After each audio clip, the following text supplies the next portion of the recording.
इयं कुत्र गच्छेत्? वयं विद्यालये गच्छामः। तत्र क्रीडा स्पर्धा सन्ति, वयं खेलिष्यामः। की स्पर्धा केवल बालकेव एव सन्ति? नहि, बालिका अपि खेलिष्यन्ति। किं इयं सर्वे एकस्मिन् दले सत् अथवा पृथक् पृथक् दले? तत्र बालिका बालका च मिलित्वा खेलिष्यन्ति। आं बैडमिण्टन् क्रीडायां मम सहभागिनी जूली अस्ति। एतत् अतिरिक्तं कबड्डी, निरोधं, क्रिकेटं, पादकन्दुकं, हस्तकन्दुकं, चतुरङ्ग स्पर्धा भविष्यन्ति।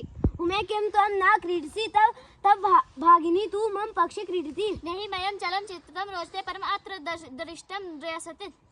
अहो पुनः कुत्र अस्ति? किं स कस्यामपि स्पर्धा प्रतिभागी न अस्ति? सः द्रष्टुं न शक्नोति, तस्मै अस्माकं विद्यालयपठनाय तु विशेषव्यवस्था वर्तते, परं क्रीडाय प्रमं न अस्ति।